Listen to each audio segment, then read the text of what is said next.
Entertainment.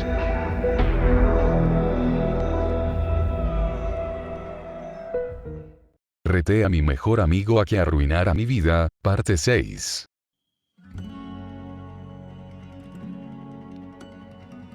Noslip, gracias de nuevo por su apoyo.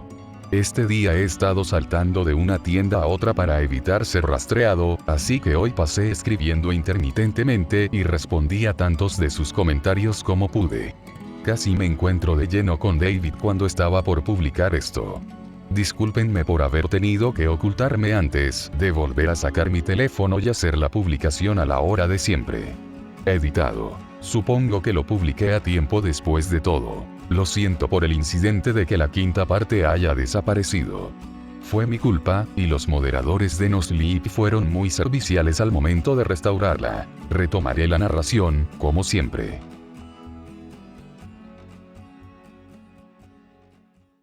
Me encontraba en una celda vacía, tratando de tomar una pequeña siesta dado que había estado despierto toda la noche. Pero mi mente iba a 1000 por hora y se me dificultaba conciliar el sueño. Continuaba ensayando lo que iba a decir una vez que Hernández finalmente viniera a recogerme. Habían vaciado mis bolsillos dentro de contenedores de evidencia, me tomaron mis huellas digitales y un oficial se dirigía a revisar mi auto. No soy tonto. Sabía que la evidencia apuntaría a la policía a 3 conclusiones. 1. Que estuve en el hogar de David recientemente. Después de todo, la información en la memoria USB que contenía los mensajes entre David y su cómplice había sido actualizada solo un día antes. 2. Esa memoria los podía hacer creer que yo había secuestrado a Katie. Y 3. Que había robado las posesiones de David, incluyendo información médica confidencial. Seguía tratando de simular la conversación con Hernández. Esperaba que aconteciera de la misma forma en la que transcurría en mi cabeza. Fui despertado por un golpeteo ligero en las barras. Mis ojos se entreabrieron y vi a un hombre de traje parado ahí, acompañado por un oficial. Hola. Me disculpo por despertarte. Dijo tímidamente. Mi nombre es Terry Eason, tu defensor público. ¿Podemos hablar? Sí, por supuesto, dije, sentándome. El oficial entró y me esposó. Ambos fuimos conducidos a la sala de interrogación, en donde había conocido a Hernández por primera vez. Confío en que van a apagar las cámaras. Le comentó al oficial. El policía sintió, removiendo mis esposas, y cerró la puerta. Puedes llamarme Terry. Dijo, acercándose para estrechar mi mano.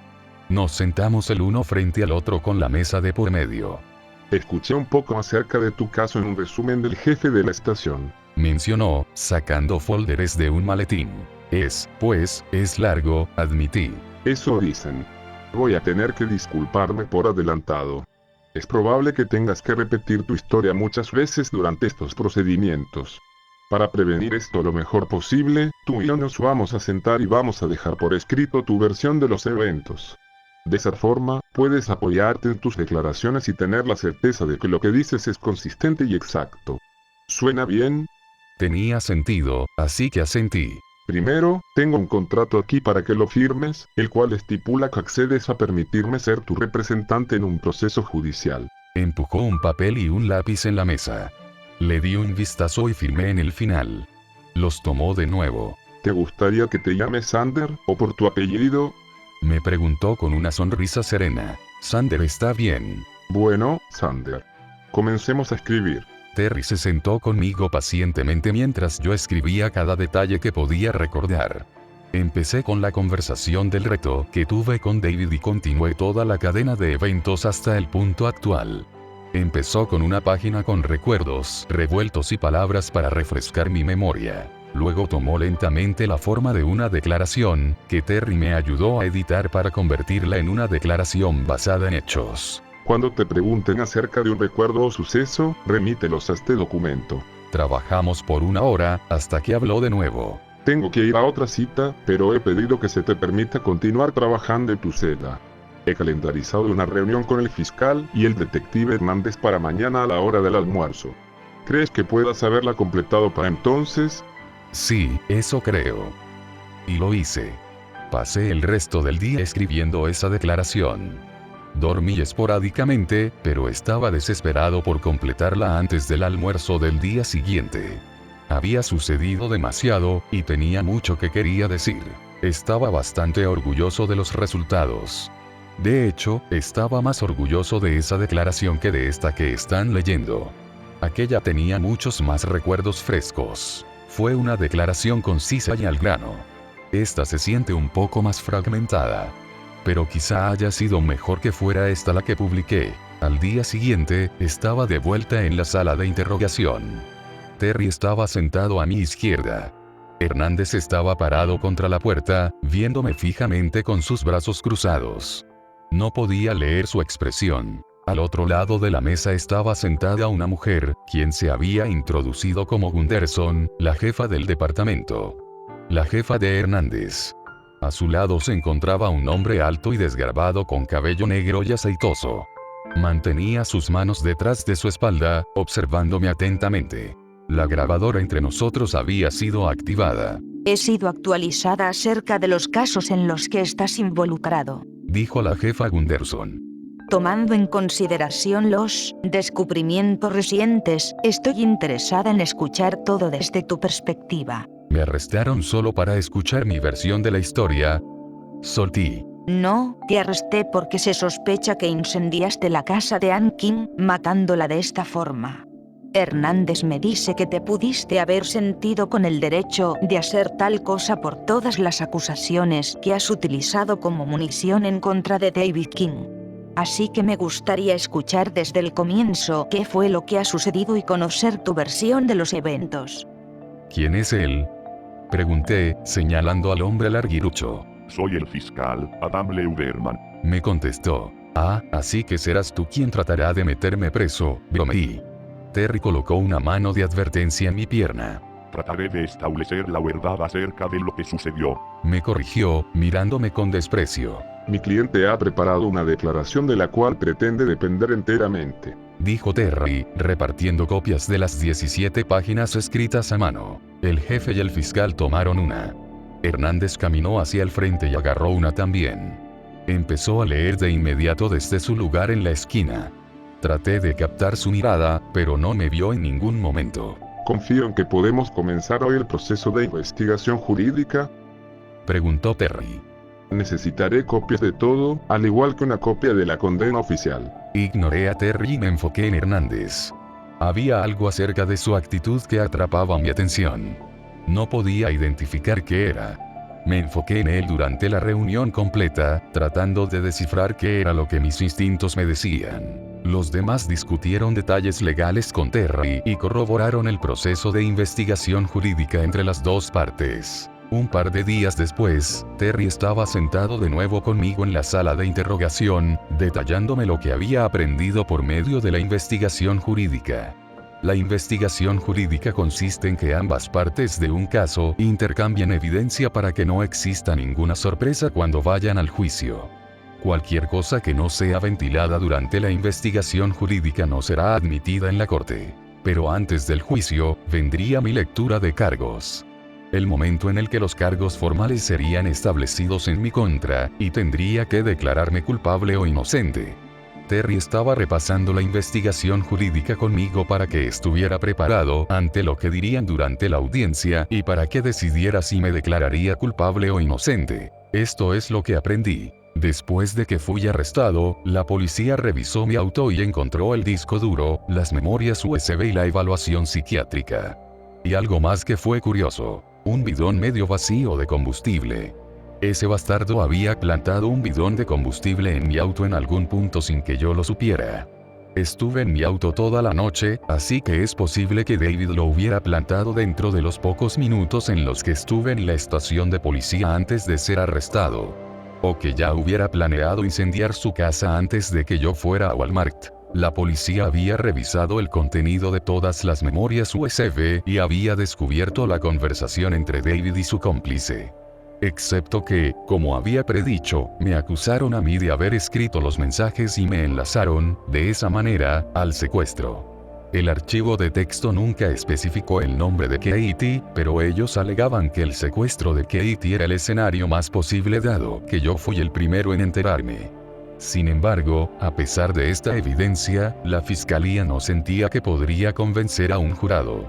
Así que no planeaban agregar el secuestro de Katie como un cargo formal en mi contra, pero estaban buscando más evidencia. También habían intentado abrir el contenido del disco duro de David, pero descubrieron que estaba encriptado, al igual que yo lo había hecho. Lo enviaron a un laboratorio para que fuera analizado. El reporte médico fue clasificado como inadmisible porque perjudicaba a un individuo que no había consentido la difusión de esa información. Todo ciudadano de los Estados Unidos retiene cierto control en cuanto a quién puede ver tus registros médicos. Denegar su uso en una corte de ley es un derecho que se retiene en ciertas situaciones, incluyendo esta. David había decidido poner en práctica ese derecho. Como resultado, el fiscal solo podía condenarme por posesión ilegal de los registros médicos de alguien más. Ese era un crimen grave, aparentemente. Terry también había sido informado de que el caso de robo de identidad estaba siendo combinado con los cargos en mi contra. Las compañías de las tarjetas de crédito habían hecho sus propias investigaciones y estaban presentando cargos en mi contra por fraude. ¿Por qué harían eso? Porque una investigación técnica sobre el origen del registro de las tarjetas fraudulentas develó que la víctima misma, Sander Jones, había, en efecto, llenado y completado las hojas de registro desde su propio dispositivo informático. En otras palabras, rastrearon la dirección IP de quien había llenado las hojas de registro y descubrieron que mi computadora fue la infractora, lo cual significaba que me estaban acusando por haberlas registrado, por haber gastado todo el dinero y por haberlo reportado después como fraude. Otro crimen de gran escala. El robo de mi cuenta de banco también fue vinculado a mí.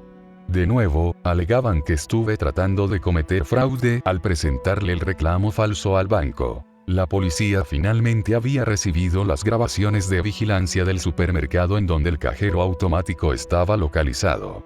Había 3 ángulos. Una cámara estaba por encima de la puerta, una estaba por encima de la caja registradora y una estaba en la esquina extrema de la tienda opuesta al cajero automático. Las grabaciones mostraban a un hombre con una sudadera oscura con capucha entrando a la tienda. El video estaba pixelado, como era de esperarse, pero, a pesar de eso, había un logo grande al reverso de la sudadera que podía ser reconocido. El hombre con la sudadera entró al cajero automático y se sacó algo de su bolsillo. La fiscalía alegaba que fue un teléfono celular, dado que la hora en la grabación concordaba con la hora de acceso a mi cuenta de banco. La figura encapuchada estuvo agachada por unos minutos antes de escribir en el cajero, bloqueando la pantalla con su cuerpo. El dinero salió, lo agarró y caminó hacia la puerta.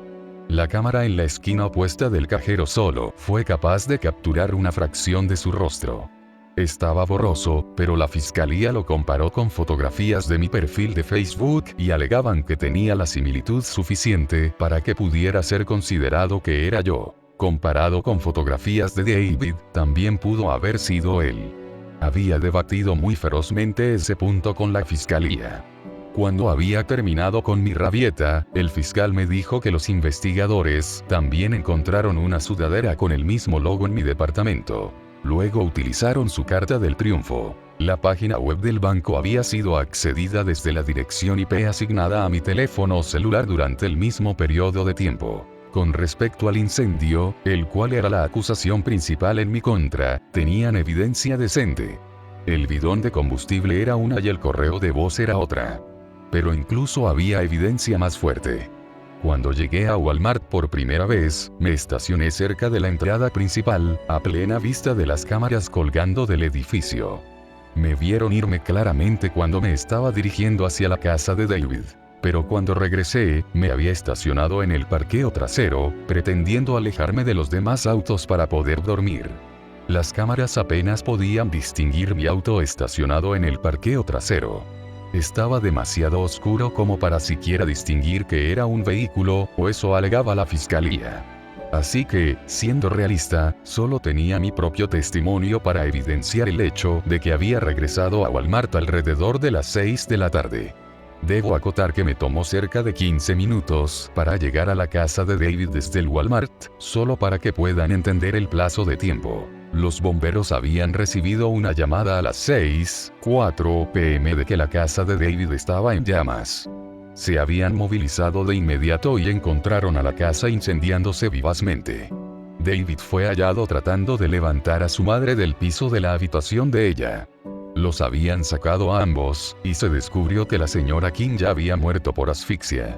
David fue llevado de emergencia al hospital con algunas quemaduras y por inhalación de humo. Aún está pendiente de explicarle su versión de los hechos a la policía. Los bomberos habían presentado un reporte declarando que el fuego comenzó desde el centro de la sala de estar en donde fue encendido un charco de combustible. Las llamas se habían esparcido a lo largo de la casa.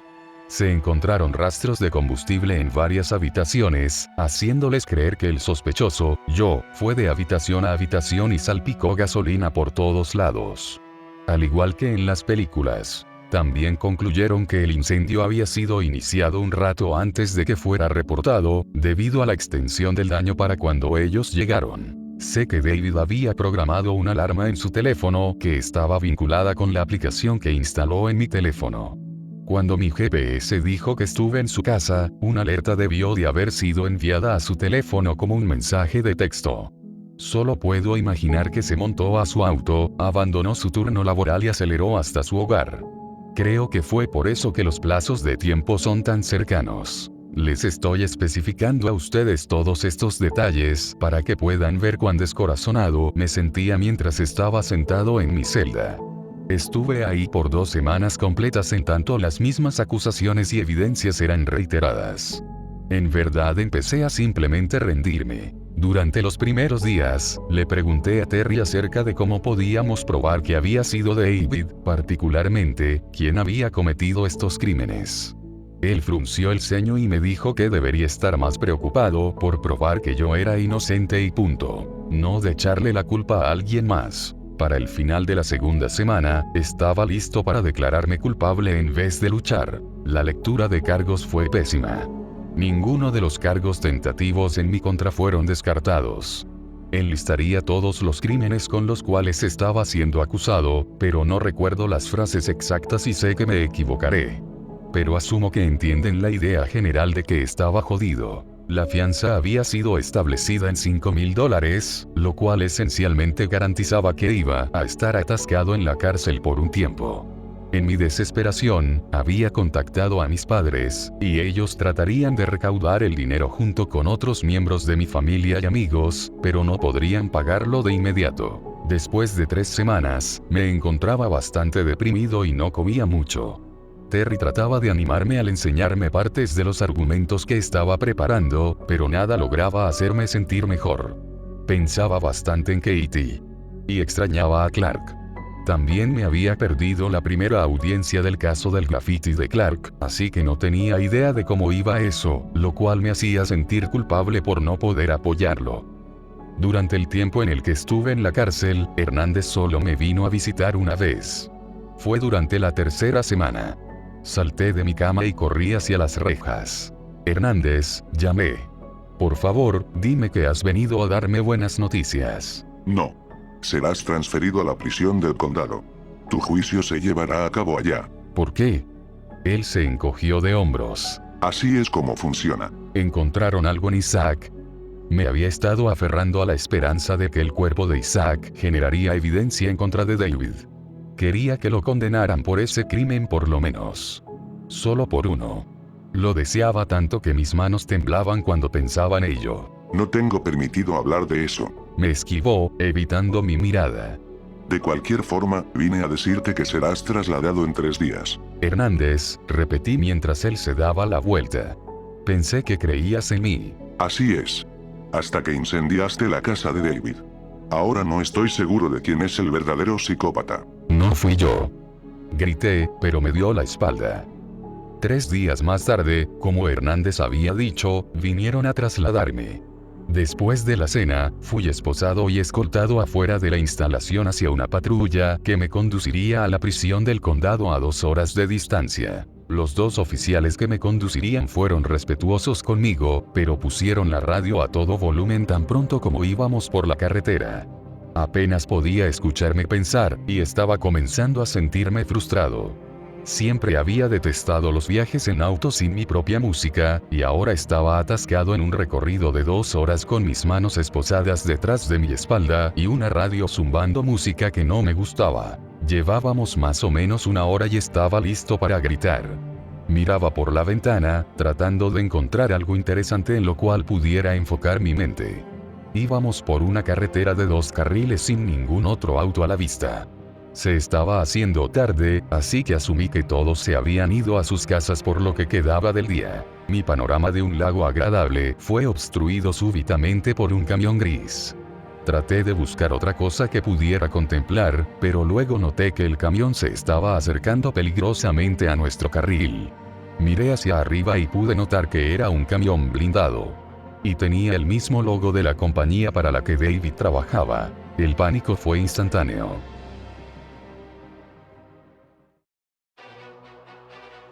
Algo presionó mis pulmones y me impidió vocalizar. El camión se acercó lentamente a un costado de la patrulla hasta imponerse en contra de ella. Los policías gritaron. El policía que estaba conduciendo pisó el freno, y el otro policía dejó caer la radio que estaba tratando de alcanzar. La patrulla no desaceleró lo suficientemente rápido y el camión la sacó de la carretera. Me preparé para el impacto mientras caíamos por la pendiente de pasto. Nos estrellamos en un árbol. Mi cinturón me mantuvo en posición, pero mi cabeza se lastimó cuando rebotó contra el respaldo del asiento del conductor. Los 2 policías estaban inconscientes, recostados en ángulos incómodos. Ninguno de ellos traía puesto su cinturón. Empecé a forcejear contra las esposas, tratando de alcanzar el botón para deshacer el cinturón de seguridad. Alcancé el botón rojo y lo presioné.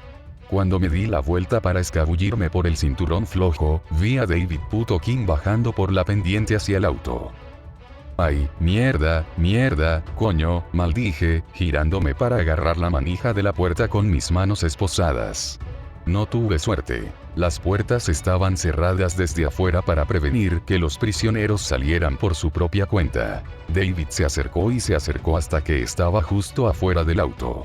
Me lanzó una sonrisa de superioridad y abrió mi puerta. Traté de retroceder, pero me agarró del brazo y me tiró afuera del auto. Caí en la tierra con un jadeo. Me senté y vi que su atención había regresado a la patrulla. Uno de los policías empezaba a espabilar. David abrió la puerta del conductor y se sacó algo pequeño de su bolsillo. Con un movimiento rápido, apuñaló al policía en el cuello. Se salpicó sangre y el policía empezó a gritar y a gorgotear, sosteniendo su cuello. Creo que yo también grité, pero no recuerdo. Cerró la puerta y rodeó el auto. Podía ver que el otro policía se estaba moviendo, pero no podía distinguir qué era lo que estaba haciendo. Aparentemente, trataba de agarrar su radio, porque David se la sacó de sus manos y la colocó en el techo del auto. Luego apuñaló a ese policía también. Los 2 quedaron inconscientes en segundos. No te levantes. Me amenazó, caminando hacia mí. No me molesté en intentarlo. Caminó hacia donde yo estaba sentado y se puso detrás de mí. Traté de encararlo, pero me pateó ligeramente. Se arrodilló y lo sentí rasguñando el metal de mis esposas. Estaba confundido, pero me quedé sentado absolutamente inmóvil. Qué bueno verte otra vez, Sander, dijo, caminando hasta estar parado frente a mí. Lo observé con temor verdadero. La totalidad de su actitud era diferente a la de la otra noche en la que habíamos hecho graffiti en su casa. Había cambiado. Cuando no le respondí, se rió. Estaba jugando con el objeto pequeño en sus manos enguantadas. Noté, a través de la sangre, que era una navaja esculpida crudamente, de más o menos el amplio y el largo de un dedo. Te lo dije, no te voy a matar, Sander. De hecho, para variar, estoy aquí para ayudarte. ¿Qué significa eso?, pregunté temblorosamente. ¿Recuerdas la noche en la que hiciste graffiti en mi casa? Asentí. Te dije que consideraría darte algún consejo acerca de cómo tener éxito en nuestro juego. Bueno, el momento ha llegado. Te voy a dar más que un consejo. Verás, no eres entretenido para mí si estás en la cárcel. He visto la evidencia que tienen en tu contra. Estarás preso por mucho tiempo y no quiero eso.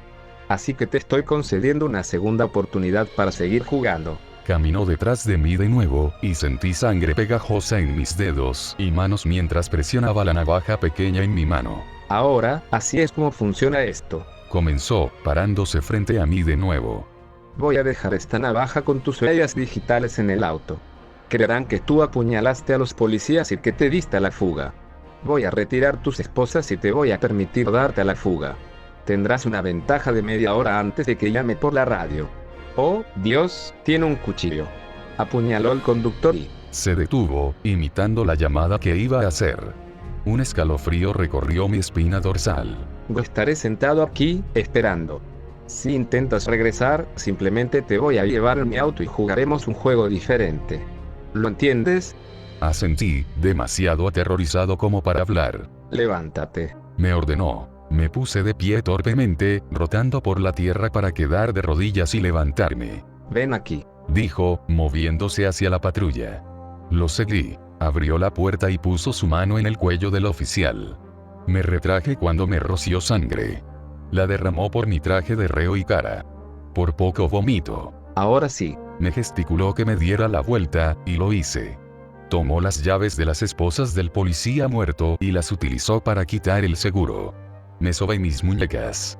Estaban irritadas y marcadas por el accidente. Consideré tratar de quitarle la navaja y atacarlo, pero la idea de ir con él en su auto para jugar otros juegos me horrorizaba. David había colocado una mochila junto al auto, y ahora la había puesto en mis manos. Hernández dice hola. Mencionó con una sonrisa de malicia. Le pagué bastante dinero para que me permitiera rastrear este auto. Demandó que te diera la mitad. Por supuesto, no soy tan generoso, así que aquí tienes $2,000, una muda de ropa, zapatos nuevos y un mapa. La ciudad más cercana está a 15 kilómetros al oeste. Será mejor que te apresures. Recuerda, en 30 minutos voy a reportarlo. Mi mandíbula tembló a medida que me puse la mochila y comencé a dirigirme hacia el atardecer. El bosque se veía oscuro y amenazador. Volteé hacia atrás cuando me había internado por los árboles, y ahí estaba él. Se reclinaba contra el auto, bebiendo del contenedor de café que uno de los policías había traído. Estremeciéndome, conmocionado y absolutamente aterrado, seguí encaminándome dentro del bosque.